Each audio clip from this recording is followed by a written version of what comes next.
I see a real physical change in people. It's like growing from the inside out, that you can just see them get taller, that it just opens them up. Yeah, and that just sense of believing, in themselves. And the physical kind of, That is Simply Focus mit Elfie Journey and Dominic Gilda for Live and Joy and Deep.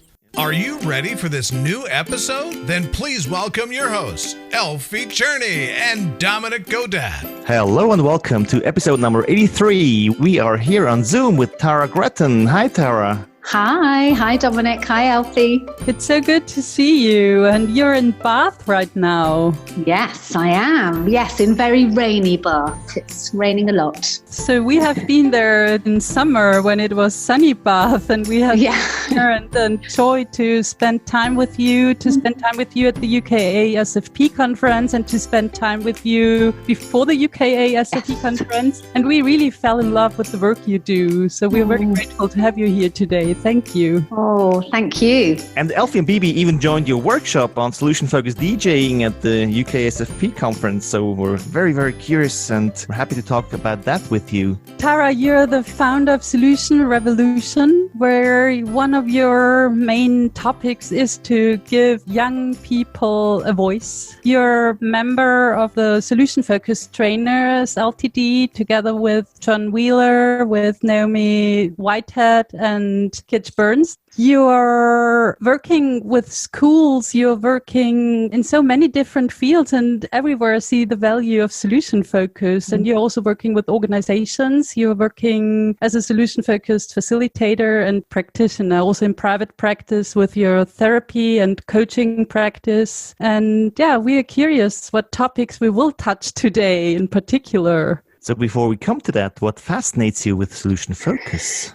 Well, when I was thinking about this question, it really kind of took me back to when I started my social work training, and I did my degree here in Bath and started to kind of learn about empowerment, and that really resonated with me. And I was like, this is why I'm doing this. It's about empowering people, giving people a voice. And in the course of my degree, I got introduced to the solution-focused approach by Rob Black, and just having that opportunity to hear from him about brief and about how the solution-focused approach worked, and combined with my real passion for empowerment, I was like, this is it. This is the thing, this is the approach that enables you to empower people. And on my first social work placement, I always wanted to work with young people, but I worked with adults with learning difficulties in a user-led organisation. And that was the best opportunity that I could have had in terms of really cementing what I believed in and what my sort of mission and passion was. And they really taught me that, we know ourselves better than anyone else. And we don't need to be told what to do. You're there as a professional to support us to achieve that. So I think that was my first real introduction and fascination with the solution-focused approach. And now, as I have the opportunity to work with children and young people, it's almost like the nuance of it. I think it's around what the assumptions give you, and it's almost like that young people get a sense from you. It's almost like non-verbal, that they just know, and that very first question. So, if this was to be useful, what difference would it make? Or, what are your best hopes? And they're kind of looking at you, and, it's so simple and yet so profound, and has such a profound impact on them. And I love it, that you ask that question and they take their coat off, they put their feet up on the you can see it in their body language, the difference it makes to them, because you're asking questions that they haven't been asked before. It's not about us, it's about them. And that's what I love about it. This is so beautiful. So, Tara, what are your best hopes from working with young people? My best hopes is, I think it's hard to be a young person. I think it's hard to be a child, There's a lot going on, there's a lot of pressure. And with good intention, hopes for your child or hopes for within a school that, about outcome and children and young people being at their best and doing well.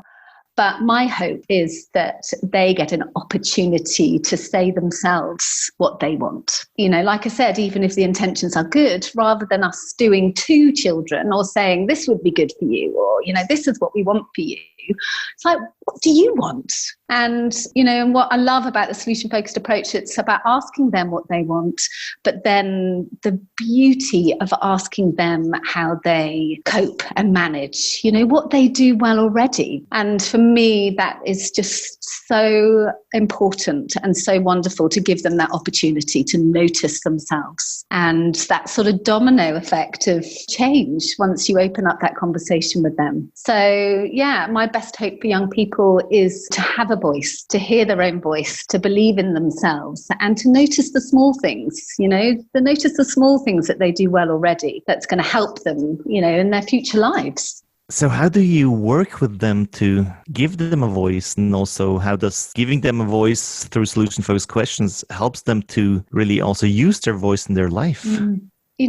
When I decided to leave social care, I worked in an amazing team called the 117 Project in Bath that I heard about and just wanted to work there. It was a solution-focused team, and it was working with families and young people to reduce the number of children coming into the care system, purely using solution focus. It's like, I want to work there. And, noticing the difference that made to families using the solution-focused approach, it was an amazing experience. But it was very much at a high threshold.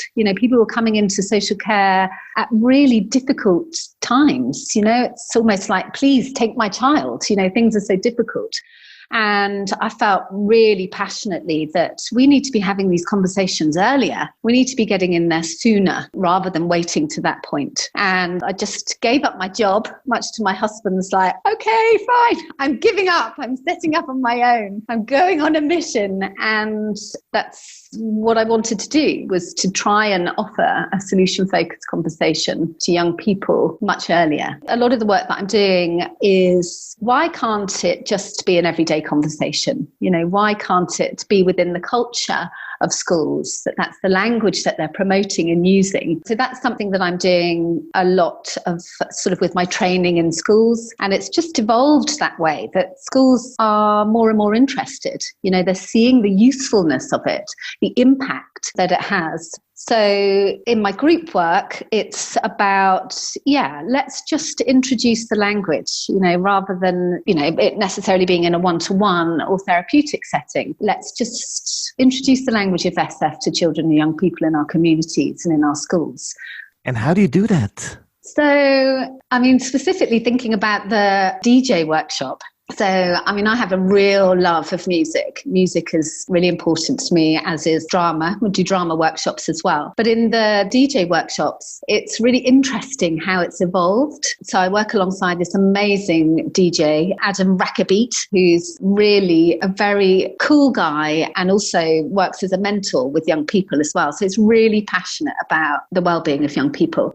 So we kind of said, right, we need to get together and do these DJ workshops. And we were like, okay, let's just put it together. Solution focused, DJing, see what happens. And initially it was a bit of a sort of solution focused sandwich. There was a bit of sort of like SF questions at the beginning. What are your hopes? And then Adam would do his bit, and then we'd kind of do some scaling at the end. But what we noticed was that Adam was really picking up on the language of the solution focused approach. And so it just became sort of more that it was just running through it. It was sort of just in the body of it. And that it was, rather than it being sort of a format, that it was really about just introducing that type of language. So as they're experiencing the DJing or music production, and so noticing strengths and getting them to notice each other's, what they're doing well. So really it's like so experiential. And so it's kind of laced through the workshop. And what we noticed recently in 2 days that we did in the school, they were doing a bit of the DJing because they were quite large groups. So some of them were having a go,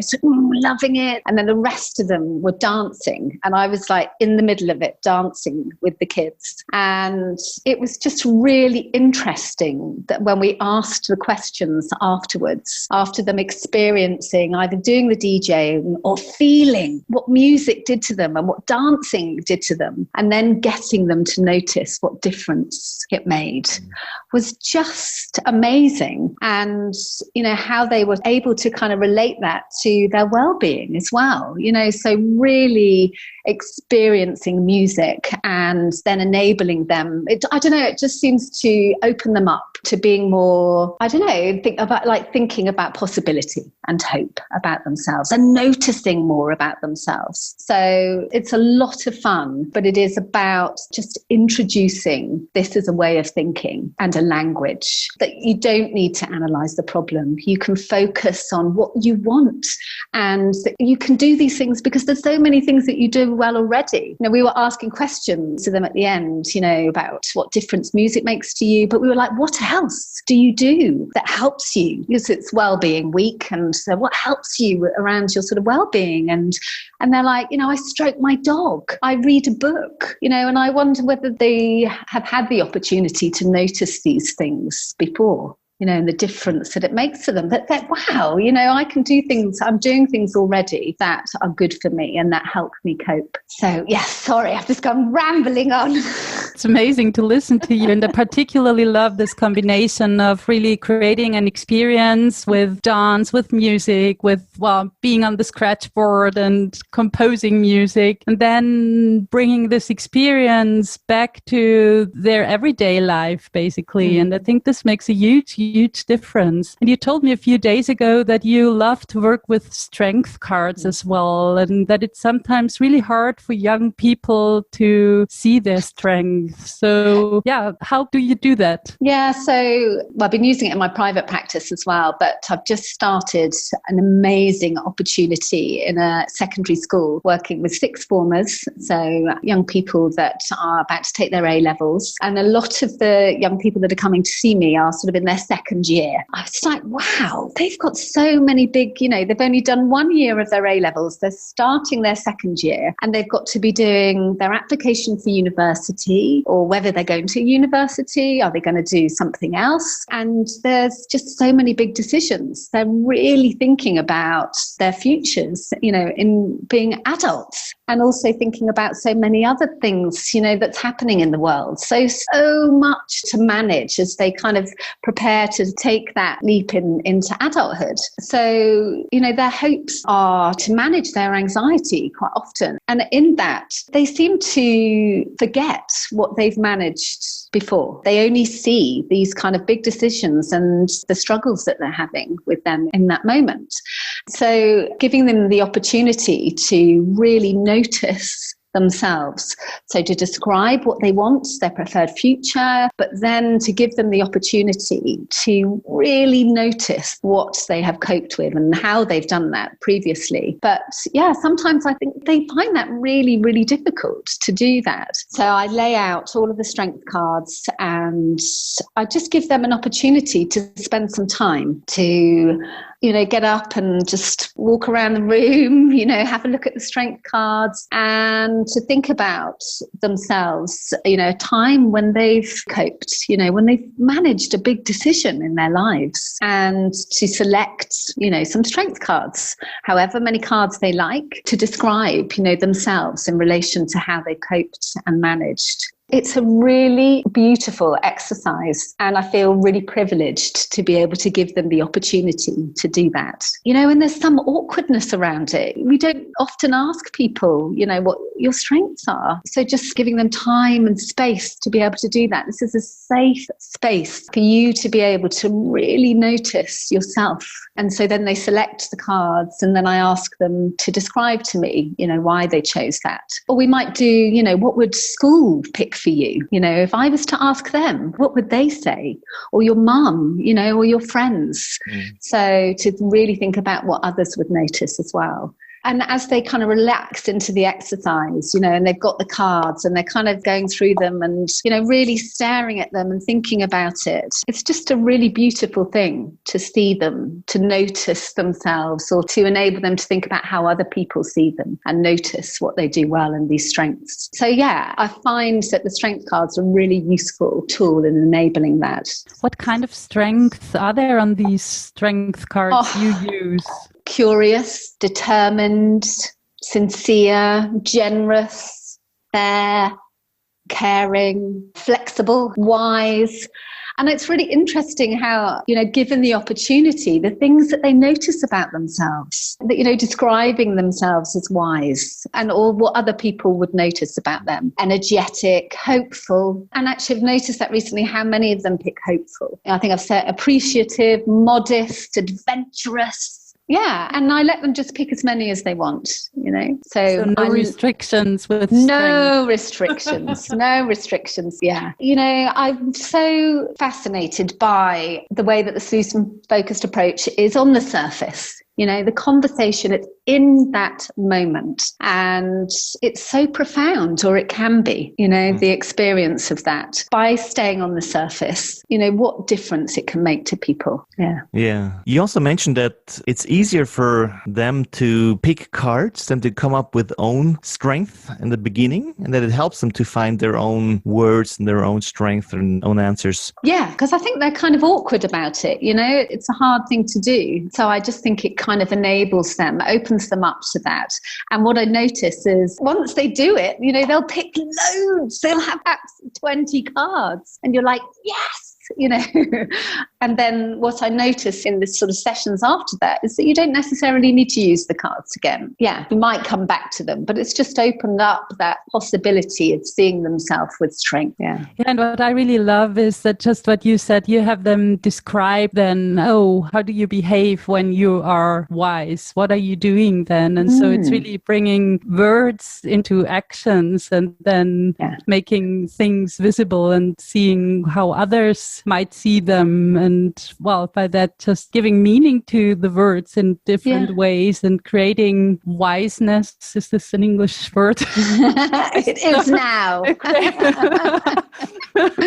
Co-creating wise people, hopeful people. Yeah, I'm quite a visual sort of person, and I find when you ask people what they want and they get an opportunity to describe that, and then you invite them to notice what they do well already, so with the strengths, and I see a real physical change in people. It's like growing from the inside out, that you can just see them get taller, that it just opens them up. Yeah, and that just sense of believing, in themselves. And the physical kind of, So you say you notice this physical change, and then it's also, as you mentioned earlier, about giving a voice to young people. So what difference in terms of giving a voice to young people do you notice after an exercise with the strength cards, or do you notice after a workshop with a DJ? Well, what's been really interesting about the workshop with the DJ is that our recent thing, we did 8 workshops over the course of 2 days. So different classes and different ages. And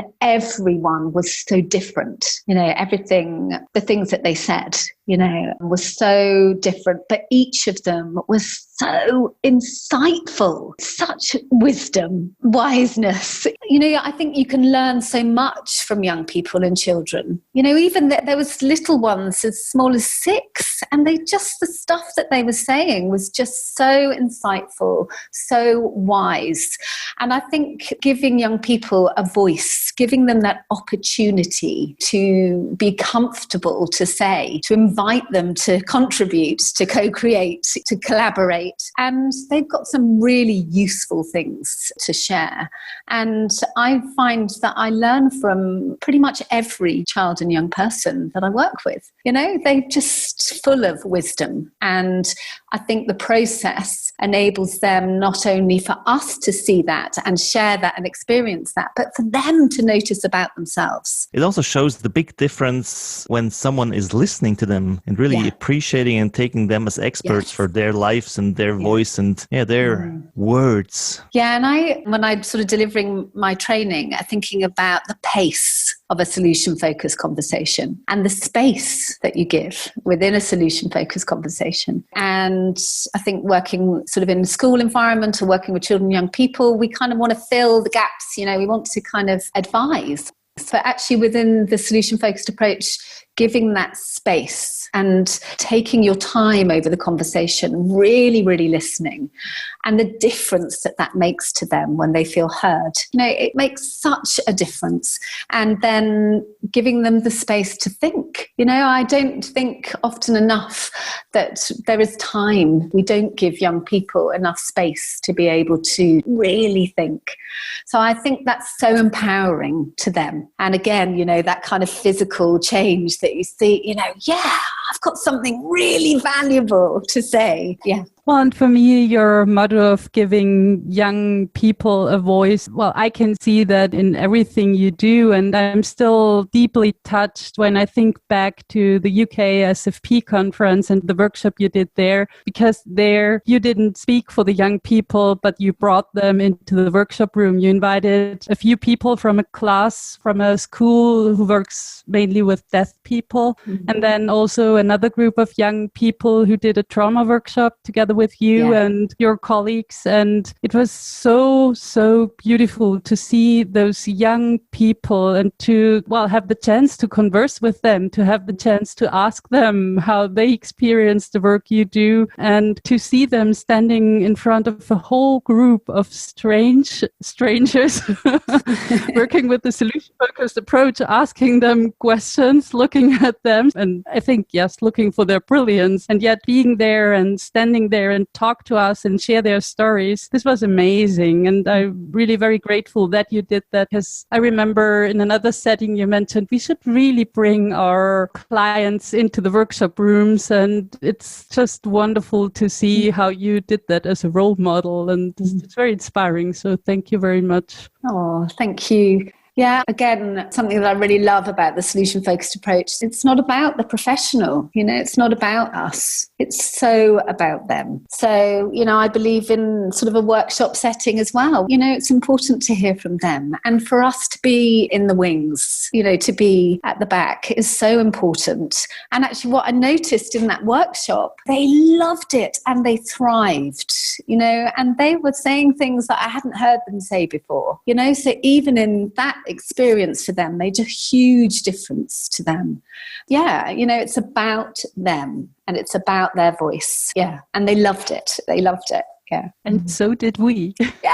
So I'm curious, what feedback do you get after the workshop, or what do you see them doing differently when they go out and kind of go into their real life again? Yeah, it's really interesting with the DJ workshop, and it's interesting talking to the children afterwards, but also interesting about what the teachers notice. And when we're sort of having the conversations with them, because at the beginning as well, we'll be like, because it's Wellbeing Week, and we're like, what does well-being mean to you? What do you know about it? And the teachers are like, we haven't asked them that before. And they're like, whoa, they're saying such amazing things. So, that's something that the teachers notice about how insightful they are, how much they know. And what we noticed from the DJ workshop is that it's just a sense of freedom. It's loads of hugging at the end. It's just, there's such a great energy. And then we kind of give them an opportunity to think about, if this was, what difference is this experience going to make to you? And they're like, I'm going to go home and listen to more music, or, I'm going to spend more time with my dog because it makes me feel well. They're kind of coming up with things that they're going to do differently because of what they've experienced in the workshop. So it's a lot of fun. There's a lot of laughing. It's a lot of fun. And just that sense of openness and possibility, and them being in charge of themselves, which is wonderful to see. And these experiences are so worthwhile for them them, especially nowadays. Yeah, absolutely. And, something again that I feel really, really passionately about. We've got a real issue in the UK of young people, rise in sort of mental health concerns for young people and young people trying to access services. So CAMS, which is the Child and Adolescent Mental Health Service. And it's really difficult. The thresholds are high, or there's huge waiting lists for young people to access mental health services.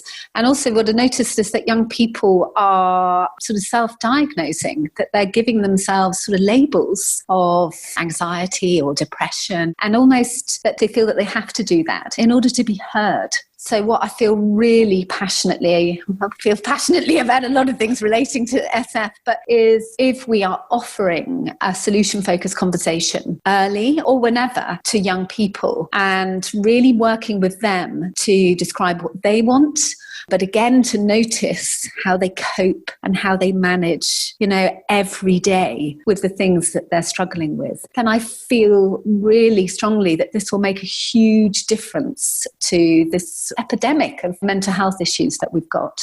So I want to be able to spread the word of solution-focused approach within schools, wherever I can, as much as possible, to offer that to young people. And you also do that in your community besides schools. Yeah, so that's kind of a lot with the group work that we do, the drama workshops, going into community centres. And what we're trying to do at the moment, actually, with the DJ is to do more of that in the community. So yeah, that getting the solution-focused approach out there in any way possible to introduce the language and also my private practice. That sounds very exciting. Well, you're not only passionate about bringing solution-focused conversations to young people, you're also passionate about training people in becoming solution-focused practitioners. So what is it that fascinates you about that, and what do you love about this part of your work? Yeah, I was on a real sort of mission to be a solution-focused practitioner in every school in the local area. And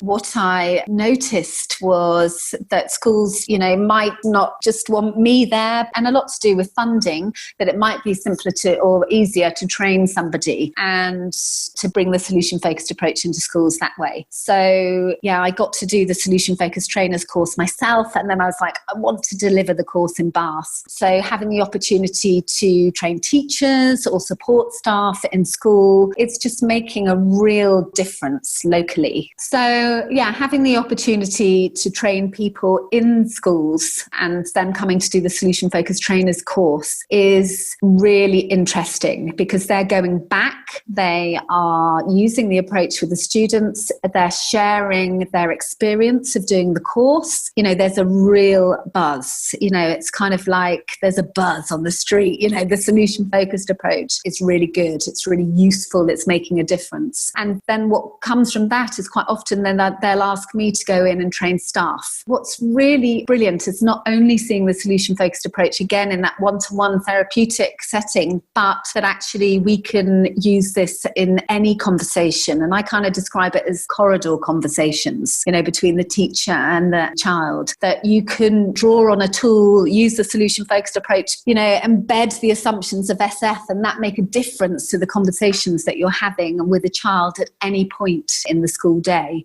So that's really exciting and making a real difference. And the great thing is the schools are noticing it. They're very outcome focused and they're seeing the difference, and they love that. So they want more of it. Yay!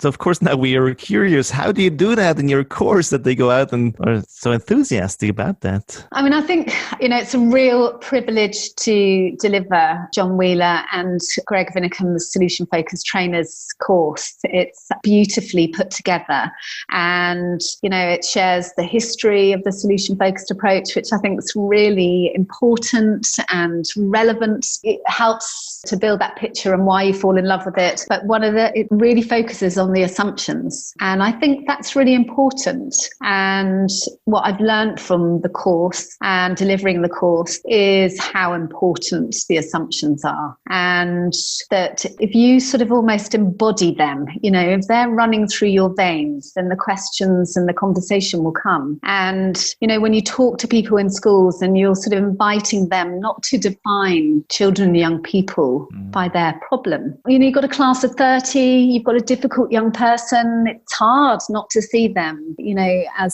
so when you're inviting them not to define that child by that and to look for the times when that isn't happening and to see them with possibility and to have hope for them and that they see that as possible, teachers want that, and they love it. So I think, for me in training, the assumptions are so important. And that's really, so important in the solution-focused trainers course. So I've learned a lot from that. And so if I go into school and I've got an hour, it's like come in and spend an hour. You're like, okay, I've got an hour to sort of share the solution-focused approach. And I think the assumptions are such a key part of that, as well as the tools. So what assumptions are you sharing if you have 1 hour? I think key is seeing children and young people as experts of themselves and that we don't need to talk about the problem. We don't need to analyse the problem and we don't need to ask why, So I think those are the key things and really inviting them to see that change is possible for these kids and that the problem isn't happening all of the time. I think the solution-focused assumptions are so much about humanising our interactions. It's so respectful and it takes me back to when I started my social work degree and I fell in love with empowerment and opportunity and believing in people. So those are the key things that I want to share in schools. And I think it's great for teachers because it allows them to be human. It allows them, to feel themselves and to still manage that classroom. When I work with children and that have sort of difficulties in the classroom, when they talk about the times when it's better and they're describing the teacher, they're saying the teacher is really strict, really boundaried, but he or she respects me, so they want the boundary. They don't mind the strict teacher, but there's respect. And so that, humanising that interaction. Pretty much every young person that I've worked with that's having difficulties with behaviour in the classroom will say that.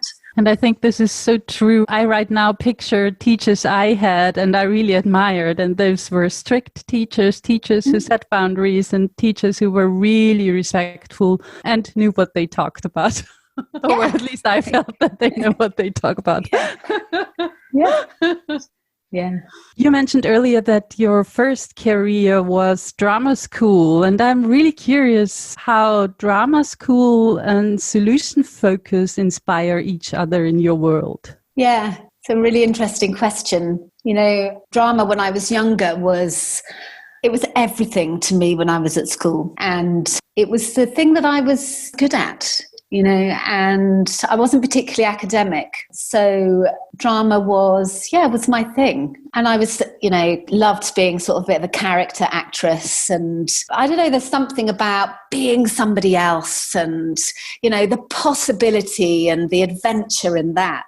And I think that for me at school, not being particularly academic, having that as an outlet, it really, really helped me. And it was a lot of fun. And I think there is a connection between being able to do that and the solution-focused approach. It's kind of about an outlet, about possibility, about dreaming, and when we've run the drama workshops with the children, just getting that opportunity to improvise, to act out, what things look like, what might be happening in their miracle day and I just think it's a really wonderful kind of vehicle to express yourself or to lose yourself as well.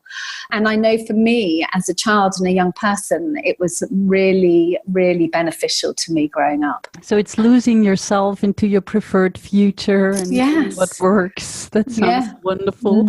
And Elfie is also trained as an actress, so she knows that. She knows that.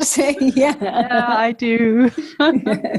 Yeah. I think this is one of the things that I truly learned in my acting school or drama school is, you just said it beautifully. It's like there's this kind of attraction of being someone else and yet staying in your authentic self, because otherwise you can never play a role authentically. authentically. So it's always somehow connected with you because you're like the medium for it. So I think this is also when it comes to solution focused. We call it solution focused, so we call it acting, but at the end, it's the work you do is authentically Tara, and the work I do is hopefully authentically Elfie, and the work Dominic does is hopefully authentically Dominic, and yet we're doing solution focus, and it's this beauty of being connected to oneself and then being connected to others and to co-create something meaningful together. Yeah. And meaningful in acting may mean a great scene that others will love, where others will laugh, where others will cry, where others will be whatever that inspires them in whatever way or touches them. And this is, I think, very connected to the work we do in Solution Focus and how acting inspired me in my work for Solution Focus.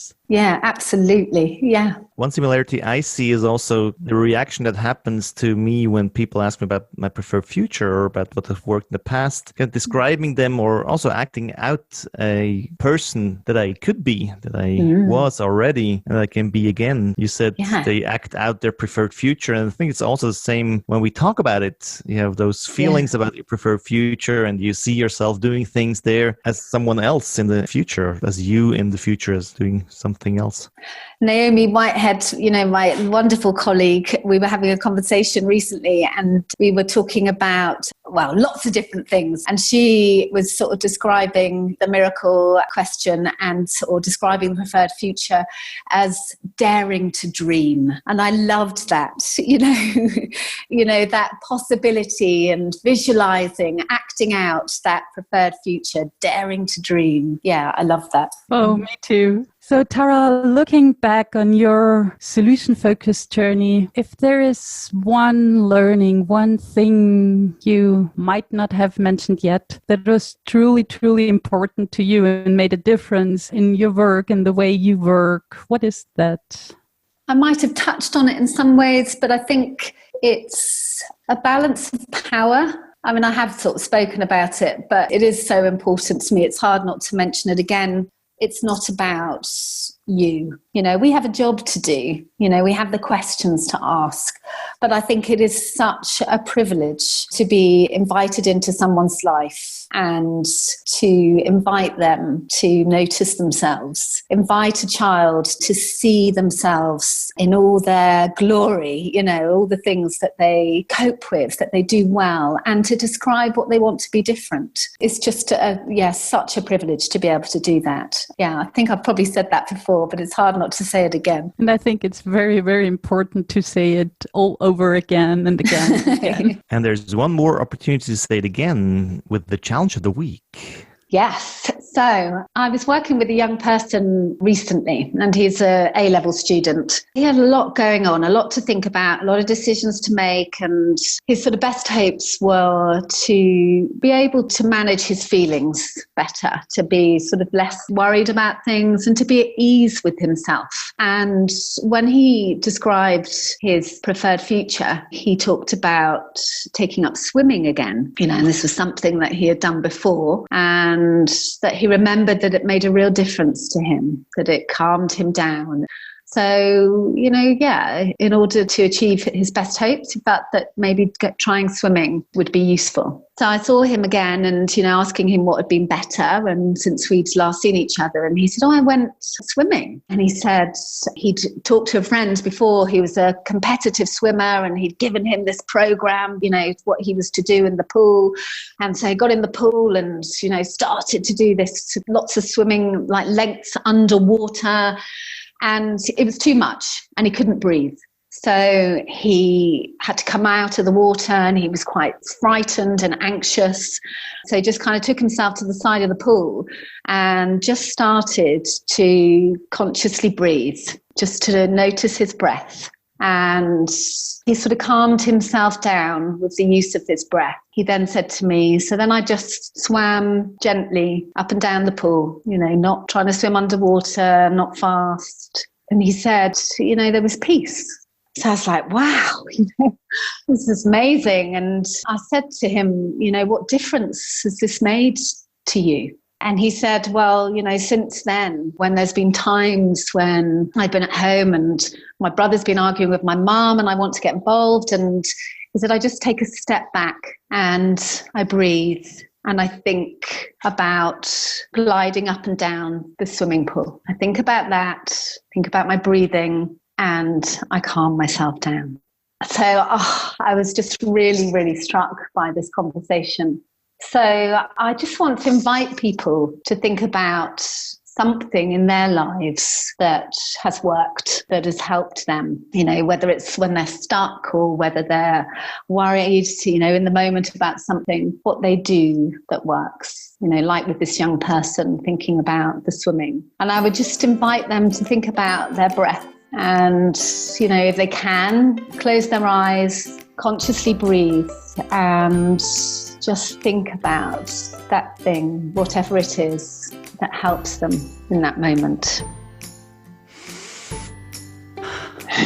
Thank you, Tara, for this lovely story connected to the challenge of the week. And we are now curious how the challenge of the week works for you and what inspires you and inspired and keeps inspiring you out of this conversation with Tara. So please let us know and comment in the comment field of this podcast on www.sfontour.com/simplyfocuspodcast and then go to episode number 83.